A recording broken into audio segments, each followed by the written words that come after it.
Good Choices, a holistic conversation about dance, art, and life with Sabine Parzer. Hi, everybody, this is Sabine with another episode of Good Choices, a holistic conversation about dance, art, and life. I'm here today with my guest Matan Levkowich. Matan is a dear friend and colleague who has lived here in Vienna for more than 10 years. He's originally from Israel. He is a dancer, a performer, a teacher, and the founder of Movement Lab, which is a vehicle for movement education, choreographic work, and discursive inquiry. He's also the podcast host of Material for the Brain. Matan and we met pretty much around the time that I started the Contact Festival Austria here. He was also a co-organizer back then. He has performed here his own choreographic work in Vienna. He has taught internationally at many different institutions and in many different festivals where we have also met and performed together.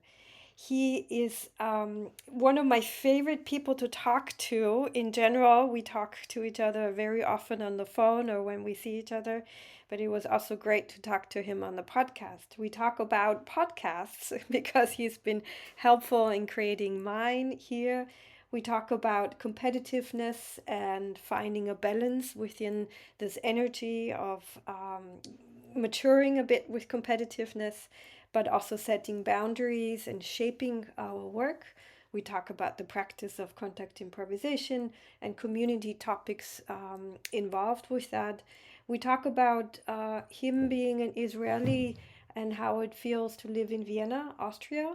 And we talk about what it means for him to research and about the relationship of body and mind and how to define that. Hi, everybody. This is Sabine with another podcast of Good Choices, a holistic conversation about dance, art, and life. I'm very happy to host Matan Levkowich here as my guest today. Hi, Matan. Hey Sabine, nice to be here. Thank you for the invitation. Hmm. Well, I have to say, first of all, Matan, you have been so helpful and instrumental in creating this podcast. I want to thank you right away. We've had a long history together over, I think, 10 years actually. But in recent history, one of my most direct relationship with you has been to call you up and say, "Hey, Matan, how does that work with the mic? And how do you do that with the recording website?" And you have been enormously helpful, and I want to thank you with that. Yeah, sure. No, I enjoy being a tech nerd and a dancer at the same time. Yeah. And in extension, I think it's also been interesting because I was on your podcast and a few people have signed up to my programs afterwards. So, your conversation with me, I think it was about a year ago, was quite influencing me also in seeing how important podcasts or how inspiring podcasts can be, how this format is, yeah, really creating a new platform for discussions and to not only showcase people, but also really create a forum for discussing certain topics within the dance community. And so I extend my thanks to you again for passing this on to me. With pleasure. No, I think for me it was kind of the realization that if I want to share meaningful content, Hmm.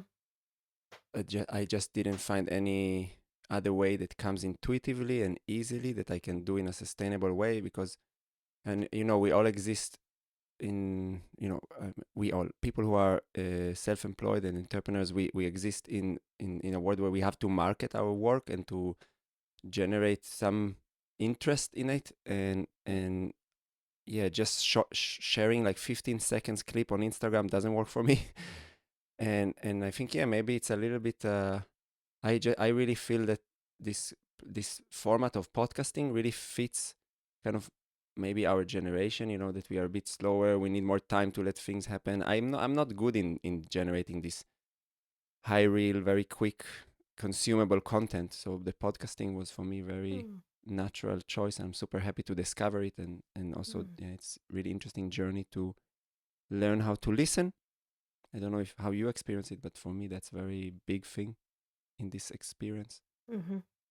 Well, for me, it feels really natural because I love talking to people, and I have so many international colleagues that I haven't seen in such a long time, that it was really, or it has been really a joy, this whole season just to see Aryeh again, who, from the Israeli dance community, people who I also, because of COVID, but also because of our schedules, I don't see so often, but they're all very dear friends or very dear colleagues, and to ask them questions and to dive deeper into their stories, into their histories.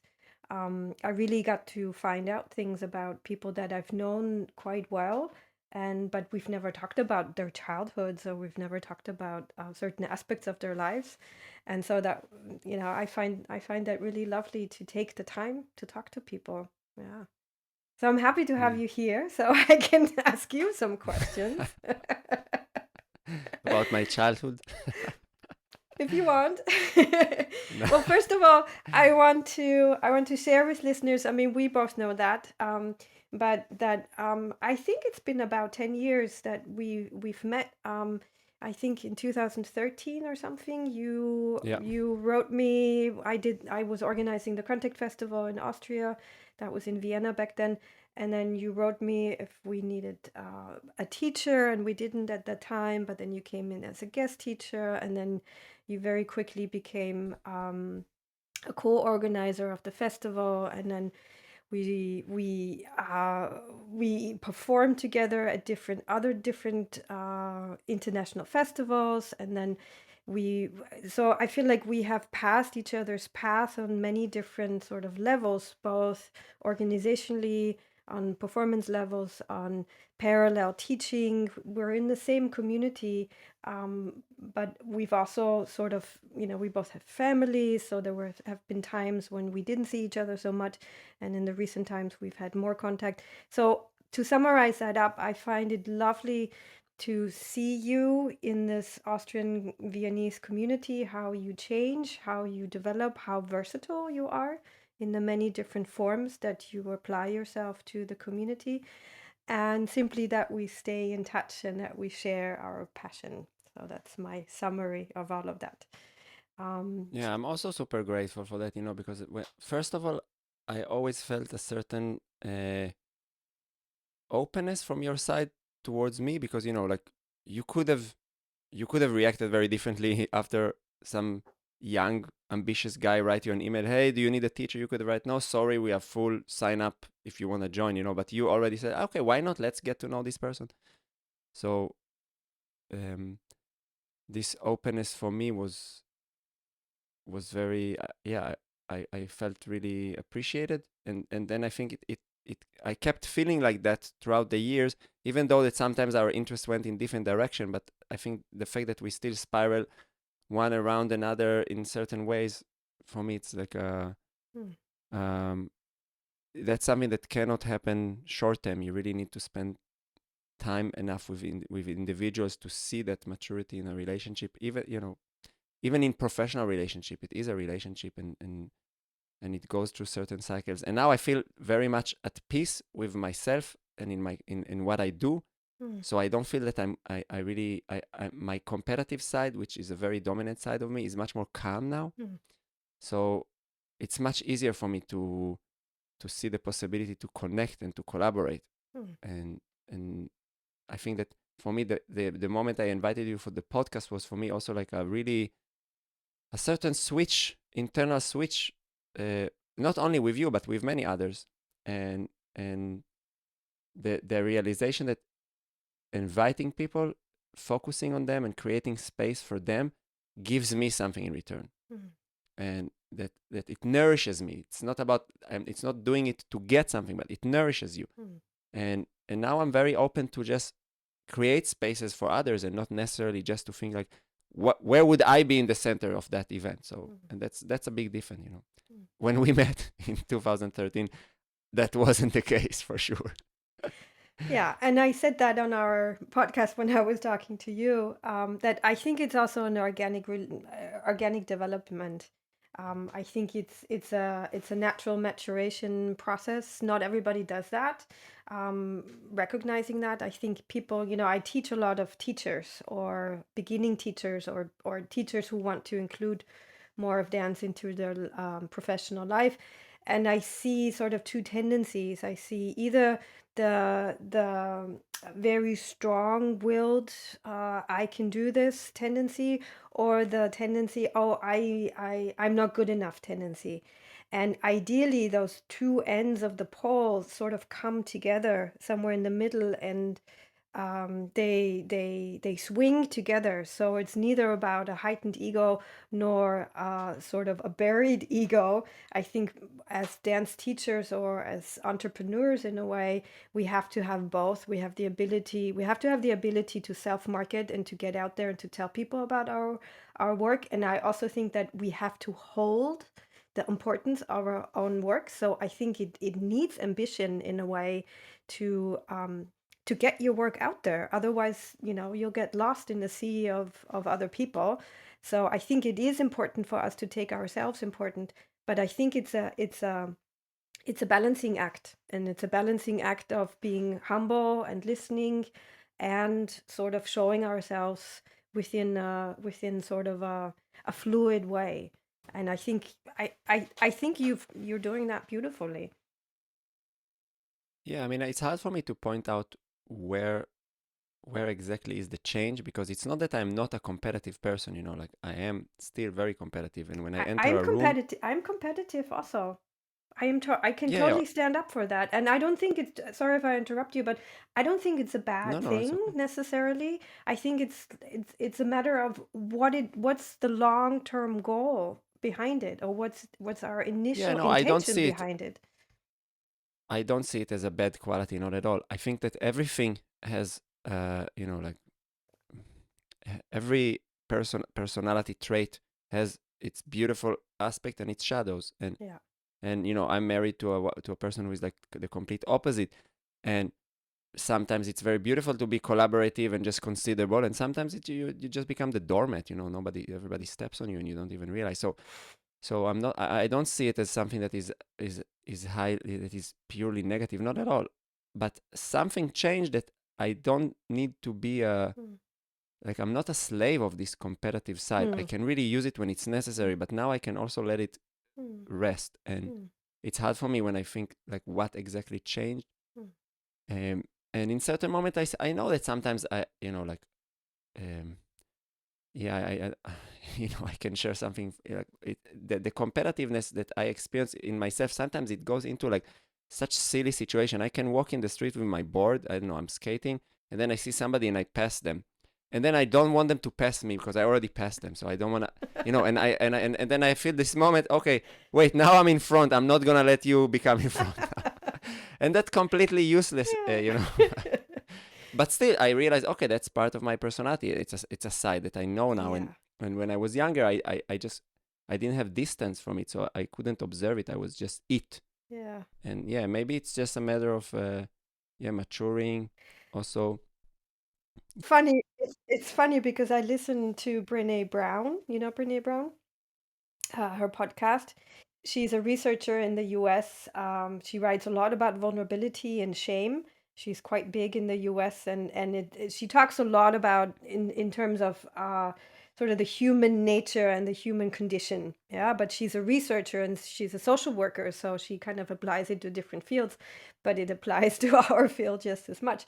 And she says she's a hugely compassionate and open-hearted person, but she'll go into a swimming pool and there will be an old lady next to her, and she'll race the old lady in the swimming pool.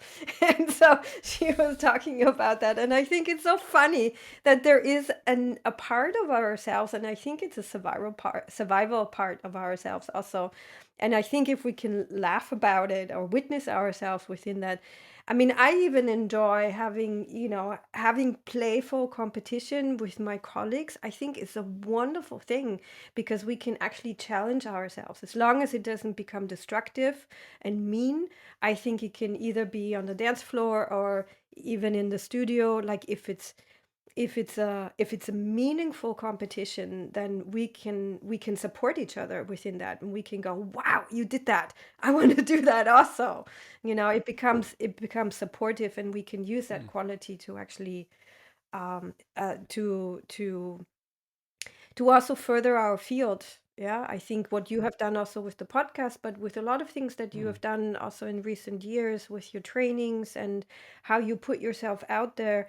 Also, I think with the level of publicity that you make and that you talk about certain issues, I think is helping our field to become more clear. It helps us to become, in a way, also to say, hey, we're mm. important, because I feel like the dance community, or especially the contact community or improvisation community, has suffered for a long time for financially, but also in terms of image wise, to say, it's just improvisation, or it's not professional enough.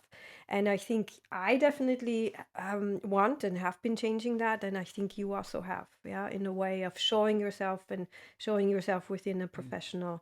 um, within a professional demeanor also. And I think that takes a certain personality and also a certain competitiveness in the most positive sense, to say, hey, this is what it is. This is professional work.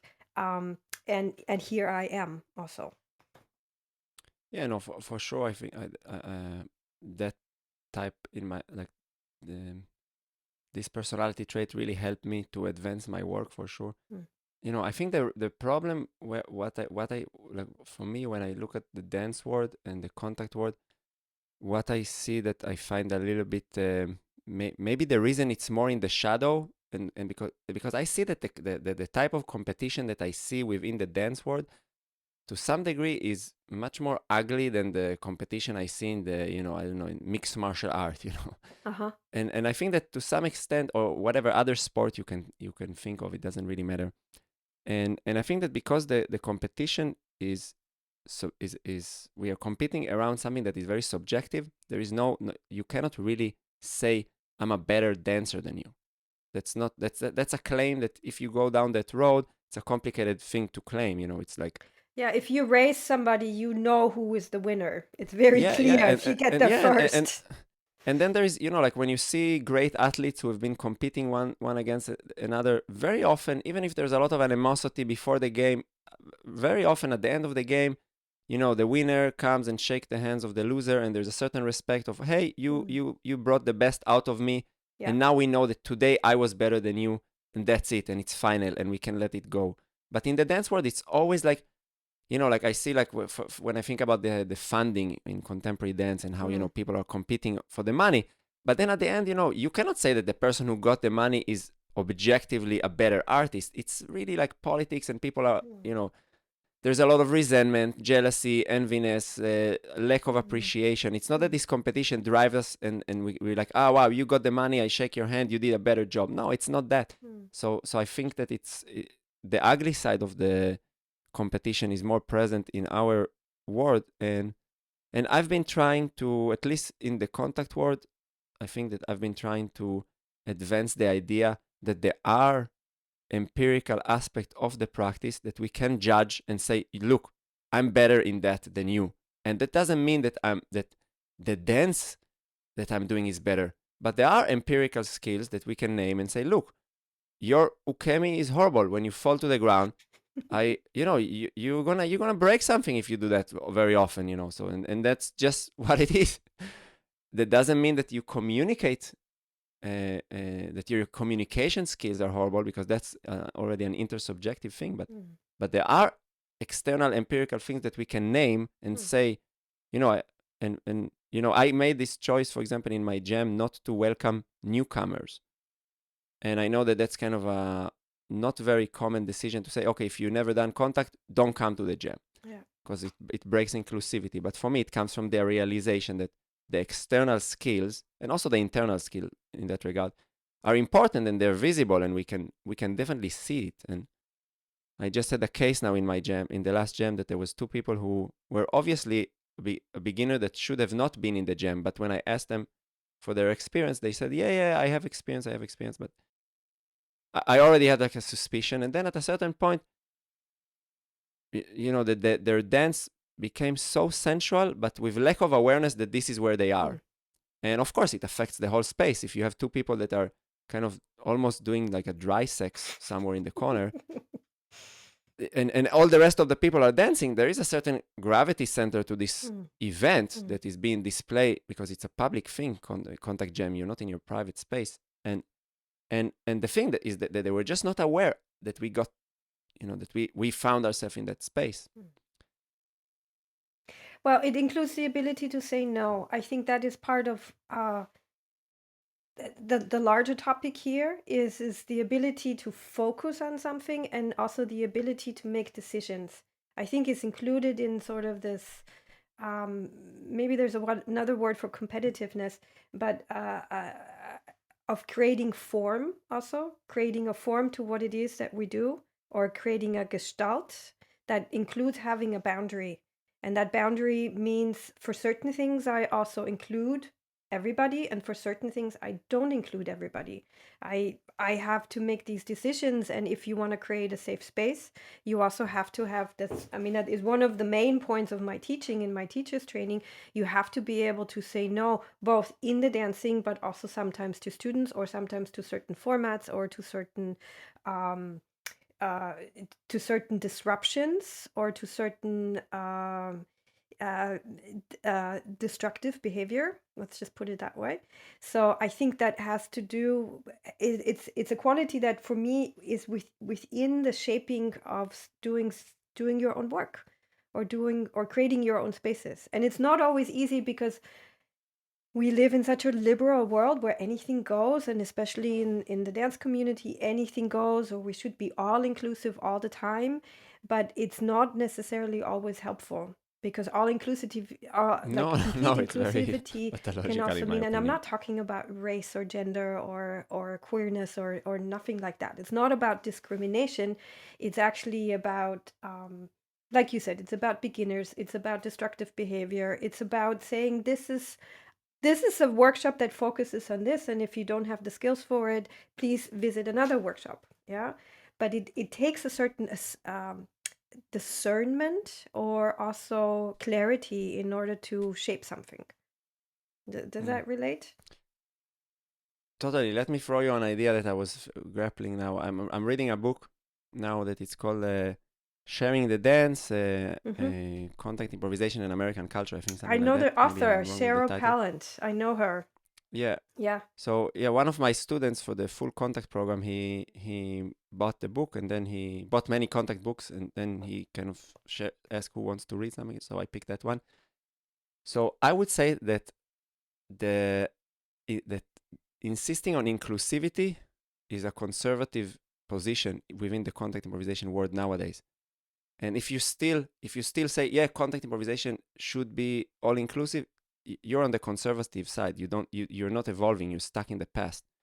And even though that inclusivity in a bigger maybe in the bigger frame of things in society now, like all the let's say lefty progressives are now really pushing for inclusivity at all costs. Within the contact world, I think it's a progressive thing to it's a conservative position to take, because the context where which the notion of inclusivity was important was a completely different context when the practice emerged in the 70s.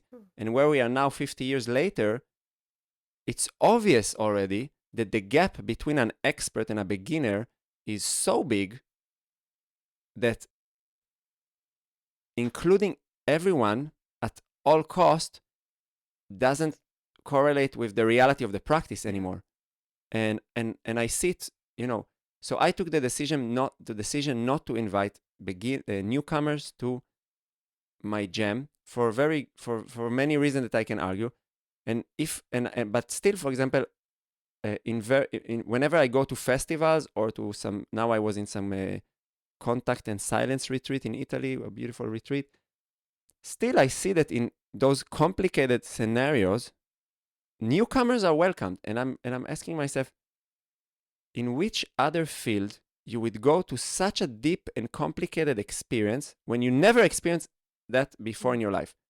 It's like if I compare it to, again, a practice that I do, Brazilian Jiu-Jitsu, there are BJJ camps where you go for like a week of intense practice and many hours of training and open mats. And why in the hell would you want that to be your first experience of a practice?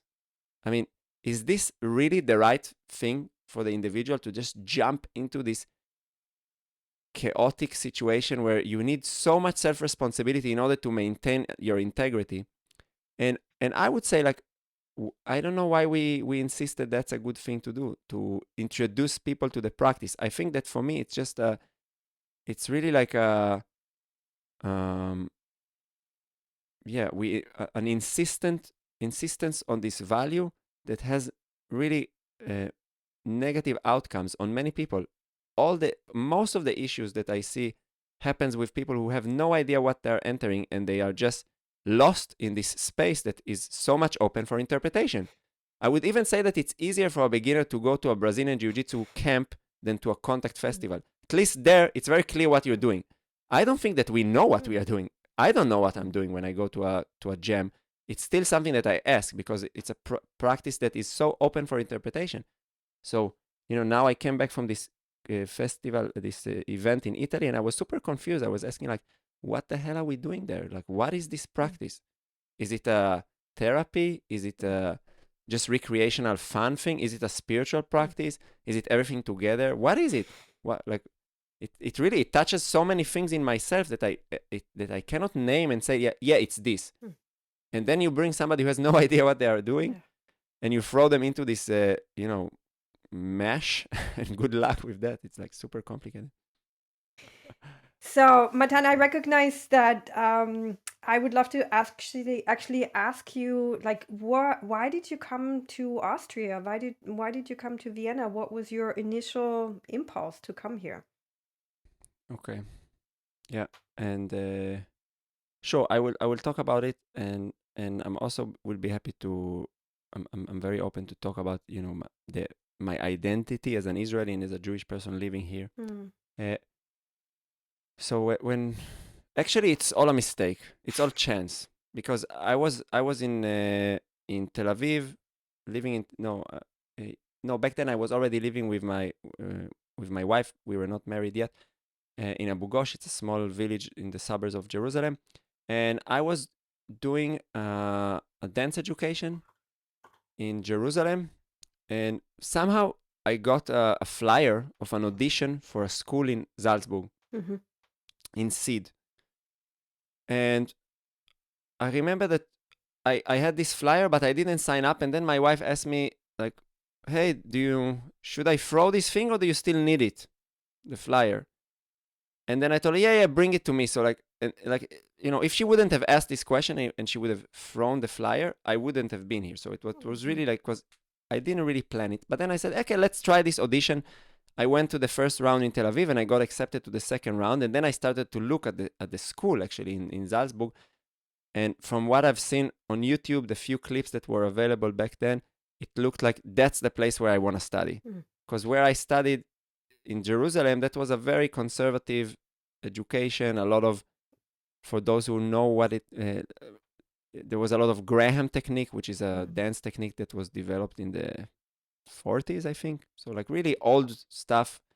The whole academy looked more like a museum of dance than a contemporary, fresh place for young people to be creative and come up with new ideas. Modern dance and not contemporary dance, right? Yeah, exactly. Yeah, back on the day in Israel, the term contemporary dance didn't really existed so much. People would say you do classical ballet, you do modern, or you do release technique. There was this kind of leap. There was a missing thing.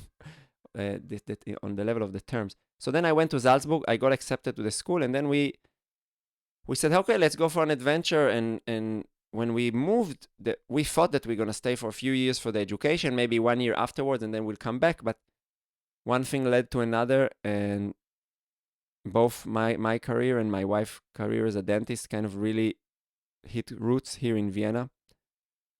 And then we got stuck here, and there's many things that I really appreciate about living in Austria, but there's also things that I'm very critical about the culture here, and I would say like that's one thing that I'm very grateful, because it gave me the possibility to observe my own cultural biases, but also to be able to reflect on what is happening here. So I think that this exchange is vital in both direction. So Maybe what do that's you the appreciate about living in mm, Vienna? What is it that you enjoy? mm, mm.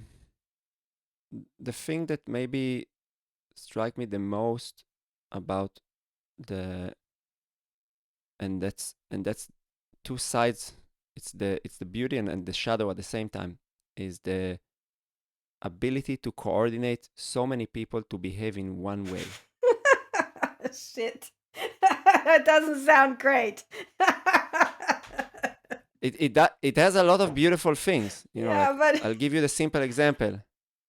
Like you go out of the underground, and you want to go to the escalator, and everybody stands on the right. So if you're in a rush, you can rush on the left side, and there's no conflict. Everybody knows what they're supposed to do. Everybody is behaving in a way that is considerable, mm. and there's tremendous amount of order. Things function in a beautiful way. The I had the chance, like many, to live through the COVID pandemic and to see how the infrastructure got built up in Austria, and I compared it a lot to Israel because I still have family there, and it was really a very strong example of how things are being built in a proper way here when you think about long-term planning, sustainability, efficiency, effectiveness. That's all very beautiful aspects that I are have to interrupt you here um, because it's so interesting from my perspective as an Austrian, because I have a different perspective on it. I see it as super bureaucratic. I see it as super inflexible. I see it as not very efficient. Of course, I mean, I've lived in the US for a long time, but I also don't have comparison to other countries, like living there and how it was during COVID. But for me, it's super annoying because I see that there is a rigidness within the bureaucracy that, like, I've like if we're talking about the escalator, I actually think people would organically do that. You don't have to force people to stand on the right so people can pass on the left. And it's the same thing with driving on the highway. They have this rule also now that if there's a traffic jam, you have to make a path through. Well, there's a whole lane on the side that's made for that. So I kind of feel like it's so over bureaucratic and it's so overly conceptualized that I don't, I mean, I appreciate it probably because a lot of things still function, but I also get really annoyed by it. But that's maybe I would because I'm also say that you Austrian. take Yeah, you I would say that you also maybe take certain things for granted. Look, if for sure, just this for sentence, sure. that I don't think we need to tell people to stand. They will just organize it like this. For me, it's like no, when you go, look, I'll give you the simplest example. In Jerusalem, they've built the first tram, kind of. I don't know, maybe 7, 10 years ago. I'm not sure about the day, but it's relatively recent in comparison to Austria.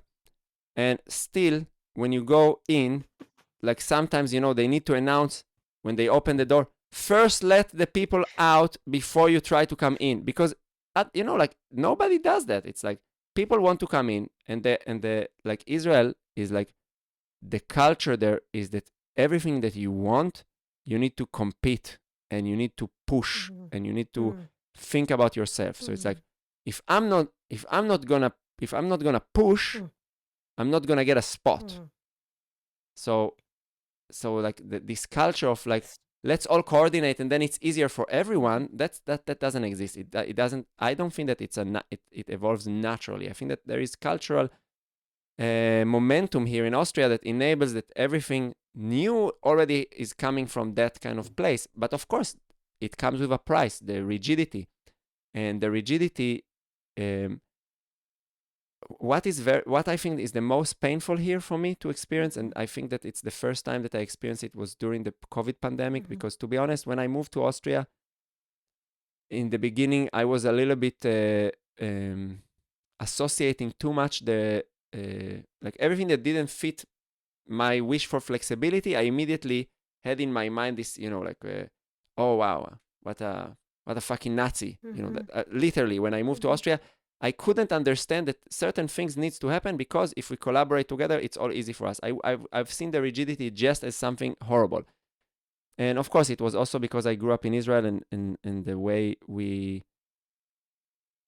have been consuming the history of the Second World War. There's a lot of biases coming from there as well. But now, 10 years afterwards, I must say, like, look, I've never encountered personally anti-Semitism. I've never met a, a an Austrian person who explicitly like expressed anything against me because of my ethnical heritage. Mm-hmm. That's I've never Mm-hmm. experienced. I'm sure that there are people like that. I'm not naive. I'm sure that they are. I haven't met, and I've been living in Salzburg, which is a little bit more provincial, and also been living in Vienna. So, Yeah. and that these are my experiences. I'm not saying that there is no anti-Semitism in Austria. This is my personal experience. But where I met something that for me was the first time ugly, and that was for me the first time that I could understand actually the history from an experiential level, is really related to the COVID pandemic. Mm. Now, I know that when I say it, like, some people hear it and they immediately like, how dare you compare it? I'm not comparing it. So relax, all of you who got fired up while you Right listen to away. my words. Meh, I'm not meh, comparing it. relax. Meh, meh. Yeah, yeah. The COVID pandemic and the Second World War and the National Socialism is very different phenomena. What I want to point out that in Austria, what I feel, and especially now I feel it in Vienna very strongly, is that uh, there is a very strong link between following rules and morality. Mm. So people really perceive the act of following the rules as being a moral Mm-hmm. person. I'm doing the right thing. Mm-hmm. I'm on the good side because I'm Mm-hmm. following the rules. And I think that in every functioning democracy, there has to be a tension between the willingness of the individual um, um, to sacrifice their freedom in order to be compliant with the rules, in order for all of us to coexist Mm. peacefully, and at the same time maintain critical Yeah. mind because of the understanding that the rules by themselves could become atrocious, and rules are not equivalent to good morality. And that's something that I really feel here in Austria, and I think that that's the shadow. It's the ability to have both and. Yeah, in systemic counseling or even in nonviolent communication, they often work with both and. So meaning that I can hold two truths at the same time. I can maybe follow a rule and still have my awareness present that I might not always follow the rule, or I might not judge another person just because they are not within the same side of the argument.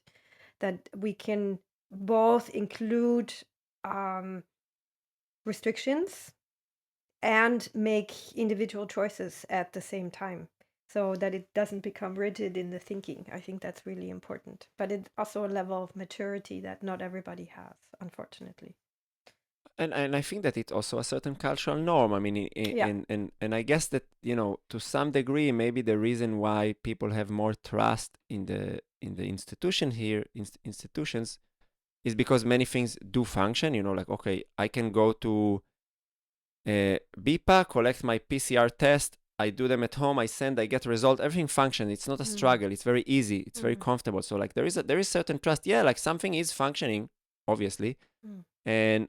and then it's like, why should I question everything? Like, it's just working fine. Everybody has my best interest. But I think that that's the issue with every system that you exist. You have to always maintain the tension between asking, yeah, is there corruption? Is there something that needs to be pointed out? Mm. And that's, I think that's your role as a citizen, to also be Yeah. critical towards the institutions that are governing your life. And that's something that I really don't feel here collectively. I feel like that there As is a much. really Yeah. I'll just give you an example. I've decided as an experiment with myself not to wear masks publicly anymore, because like they already released the mask rules here in Austria, but in many other European countries, already there is the realization that, okay, COVID should not be governed on a public level. It's a private issue that you can handle it with personal responsibility. That's happening, I think, in Scandinavia, in the UK, in Netherlands, in many other countries.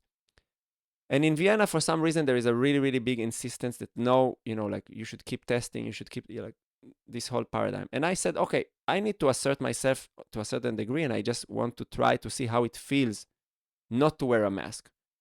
And I realized that, I take the U-Bahn every day. I see thousands of people. Nobody does it. Everybody, like nobody, it's really hard. If you resist the rule, you really come out as the minority, the person who is like, he's the stranger, he's the crazy one, he's not following the rules. And for example, in Israel, everybody has this style that they put the mask on the chin. It's like they don't even put it on the mouth and nose. It's like, I have it on my chin, Yeah, like, everybody just try to do the minimum to fit in something that is, everybody kind of questioning the rules, like why the hell should we do that? And I just put it that I just don't want to get a fine, so I put it on my chin, Yeah. And here it's really like the feeling that, no, what are you crazy? There is rules. What are you doing? You're against the rules, and if you're against the rules, you're the villain. Yeah. And for me, that's something that, like, with the history here, I cannot understand how people still maintain this position with the history. That this is really unreflected shadow. If you cannot entertain the possibility that the rules might be the actual problem, and I'm not trying to say now that I know that putting masks is the problem. It's not what I'm trying to say. I'm trying to say that generally the culture here doesn't support the idea that we should question if rules are always right. And it's curious to me, because the history here, like, what more of a proof do you need than that? No? Yeah, for sure. I mean, I would definitely agree. Just because of time reasons, I would like to focus a little bit on your current work right now. You started creating these trainings last year. I also read these words that I want to ask you about. You write that you are really, I mean, from what I know of you, but I also want to unravel that just a little bit, is you're really invested in research and discovery, or inquisitive discovery.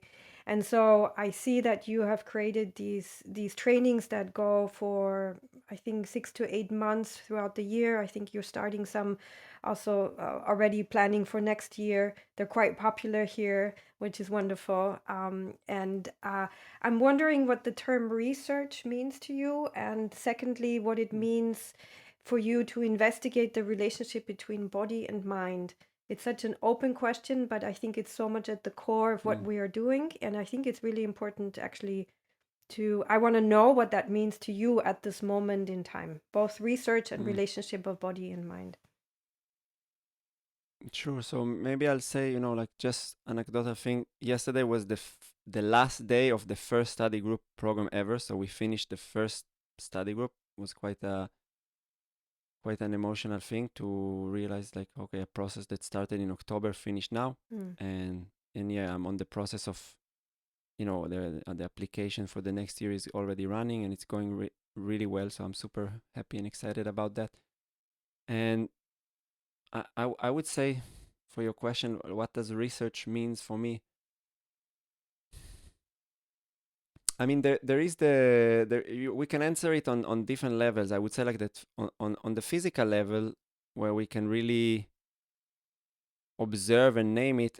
I'm very interested in what kind of different physical expression my body can embody, from movement qualities to functions and intentions. So I'm very curious about it, and that goes way beyond dance. I would say that's my curiosity. I am teaching dance, but for my own personal curiosity, I really enjoy experiencing my body in motion, and that this curiosity pulls me into different direction.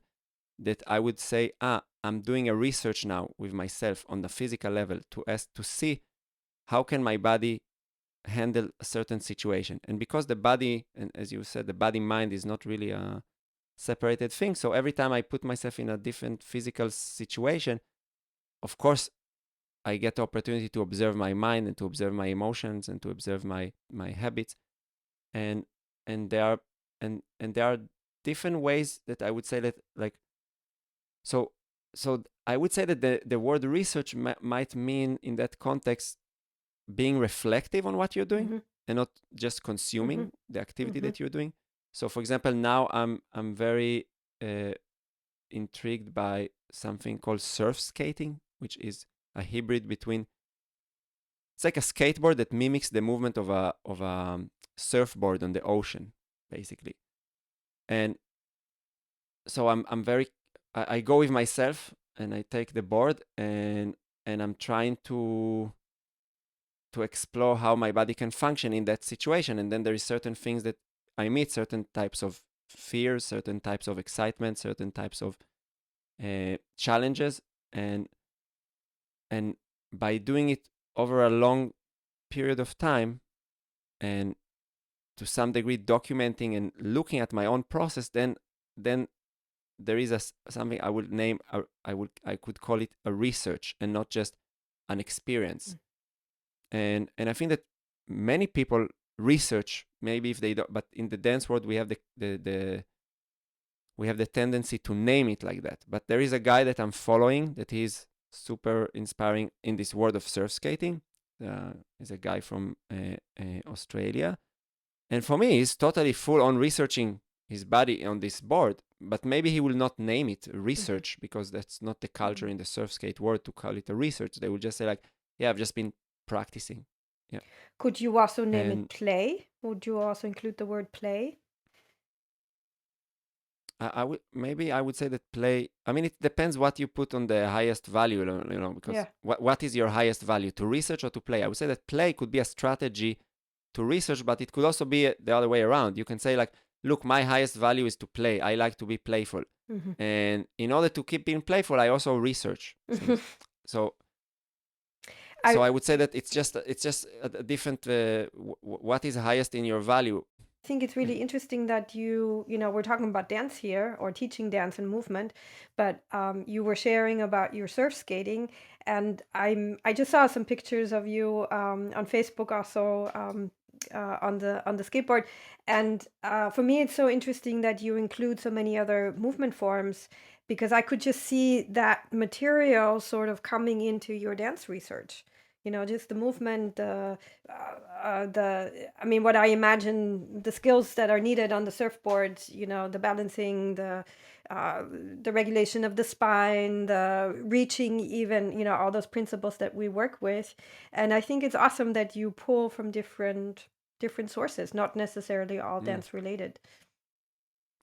Yeah, I mean, I think that it's a certain there is, maybe it relates a little bit to our conversation about contact and competency and kind of that things. Hmm. There is a certain glass ceiling in every practice when it comes Mm. to how much you can really develop new skills. Yeah. Certain things could be refined forever, no, but and I would say that the depth of contact improvisation when it comes to how much, I mean, yeah, maybe it will sound for some people like a little bit strange, this statement, but I would say that because of the culture of contact, the depth is more limited, for example, than Brazilian Jiu-Jitsu. Hmm. And when I say the depth, I'm saying like the proficiency of execution of the skills, Hmm. not the, let's say, of course, contact improvisation. It's a communication practice. You dance with somebody, and this is something that is not empiric, like that's an experience, but I'm talking about the understanding of the physical language in which you revolve around, and in contact improvisation, because that it's not a competitive practice, and there is no incentive structure to keep refining your skills forever. At a certain point, like, let's name it in a funny way, you got your shoulder lift. Okay, you did everything. No, it's like, okay, I did the scarf. Somebody was on my shoulder. I spin them around. What else can I learn? No. Hmm. So the glass ceiling is relatively uh, more approachable than in Brazilian Jiu-Jitsu. Mm. Me, I'm doing Brazilian Jiu-Jitsu 5 years. If I compare myself to the most elite people in Brazilian Jiu-Jitsu, I'm like a baby. Mm. Like there's just there's years between us that I Well, will and never if be able we to if we bridge. if we look at it as a like in a non-competitive way, it's also that many practices support our contact improvisation practice. Like I remember reading an interview with Steve. It's in a book where it's about aging as a dancer or aging Mm. within the contact improvisation practice, and he was asked what is he doing like to kind of stay fit, and he said gardening. Yeah, yeah, Yeah, definitely. and I can It is relate. a very open practice. Yeah, and I can relate to that because I'm lifting things, I'm grounding myself during it, just really physically sort of digging into the ground, and so it's a different kind of work. But of course, I can tell if of that sort of hands-on work, it's gonna affect my body, it's gonna affect my practice. Mm. So I think that's one of the lovely things actually about contact improvisation is that we practice our skills not necessarily always by doing exactly that one thing. I mean, like you said, you can do the shoulder spin forever, but it doesn't mean that you're actually developing the skills or the strength that you need in order to do that. You actually might need to lay on the ground before that or hang out on a beach to really release your tension in order to do the shoulder lift well. Yeah, yeah. So for me, the thing is that because I feel like within the contact field, I got to a certain level of expertise around the technique of it Yeah. and how to execute and teach it, that I needed to find something else for the sake of my own Yeah. uh, curiosity around challenge. So then I go into other fields. But the interesting thing is that certain things they really translate back into the Yeah. practice, and certain things Yeah. not. Like the thing that translated the most and really revolutionized my understanding of floor material in contact improvisation was Brazilian Jiu-Jitsu. Mm. That's Mm. really beautiful. I discovered so many new ways of transmitting knowledge in the world of contact around like technical aspect of the dance, especially with like understanding of the hip placement and just the terminology. Like this is something that I don't know how often you use it, but in Brazilian Jiu-Jitsu, all the time you talk about weight Mm. distribution. That's the parameter that's the technical parameter that is most obvious. They don't speak so much about alignment, but they speak all the time weight distribution, weight distribution. And it was curious for me that actually contact improvisation is all about weight distribution, but we don't use this term so Mhm. much. We're using much more alignment, reaching, like proprioception. But weight distribution is like such even just on a level of the language is so Mhm. important. So that kind of infiltrated my teaching. And now when I teach contact improvisation, I very often use this term, and I see that it helps people to understand. Okay, that's where my attention should Mm. go. Because when we say the word awareness, then I always ask awareness to Yeah, what? that's You such know, a you can be broad aware of it's so such many a different broad things. So term. Yeah. Yeah. So, yeah, so for me it was more yeah. something that came out of necessity, I would Yeah. say. And I mean, I feel like you've already touched upon it by your explanation, but if you were to just refine the term body mind, how would you define that? Or like if Mm. somebody is not related to dance or movement or body therapy, like how would you explain that to somebody you've met on the street? I'm in the Mm. business of investigating the relationship between body and mind. What does that mean? Mm. Yeah, yeah. I mean, I would start that for me the best reference point, the best, let's say, intellectual framework that helped me to be able to more clearly understand and talk about it is the work of Ken Mm, Wilber, who is a mm, philosopher and thinker, and he has a model called the Four Quadrants of mm, reality, and where he talks about the difference between individual and collective, and internal and mm, external. And the body mind, let's say, is something we can observe on the internal and external individual quadrants. So what is happening inside of me, and how do I behave? And when we look about the body, and the reason why there is this separation, actually it's kind of a it according to the research that he has done, that's a certain cultural evolution that came kind of with the enlightenment, the ability to separate between the body and the mind, because before there was not even the ability to separate it so much, so to speak. And even though that I think that they are not separatable, there is a certain level that this separation makes sense, but not ultimately. So you can observe the body empirically and say like, look, this is the movement that you're doing. And if you can change the movement by just relating to the body as a separate, as an entity by itself. But of course, it's not separable because every movement contains a certain emotion, contains a certain state of mind, an imagination, a memory. It's there is a. I imagine that the body and the mind, it's almost like a gradient from the inside into the outside. So on one edge of the gradient, you have only the exterior behavior that you can just say, okay, he's walking, he's sitting, he's like, this kind of very explicit actions. And then the more you go in this gradient, you get into the point that it's all subjective, experiences, emotions, feelings, but they are touching one another. And there's moments that are also like the differentiation is very blurry. So for me, the idea of researching the body mind is to explore the connection between how I behave and what I experience, and to understand that the correlation is not always it's not hard science. It's not that if you behave in a certain way you definitely experience something, but also to understand that not every interpretation is always valid. You can also be delusional. That can be you can be in a place of a delusion as well, so that you experience there is a certain thing that is happening externally, and your interpretation is so far from the exterior manifestation that maybe you're hallucinating. So, and that's for me the research, to see like, okay, how much of a sync there could be between how I behave, what I experience, and the tension between these two. And the dance is a great place to mimic it and to explore it, because I don't know any other practice that gives so much space to that. When I go to the Brazilian Jiu-Jitsu, we are talking all the time about the behavior. What do you do? Okay, what is the technique you're doing? We don't talk about how does it feel to be strangled from behind. Nobody asks these questions. Like, nobody cares. We just talk about the actions. And also in many dance practices, ballet, pretty similar. When I study ballet, nobody asked me what's the experience of doing a passe. But in the contact improvisation field, we really have the possibility to talk about our behavior, but also talk about our experiences. And that would be, for me, the reason why I would call it a body-mind exploration and not a body exploration. Beautiful. Thank you. Well, I hope it makes sense. It totally makes sense.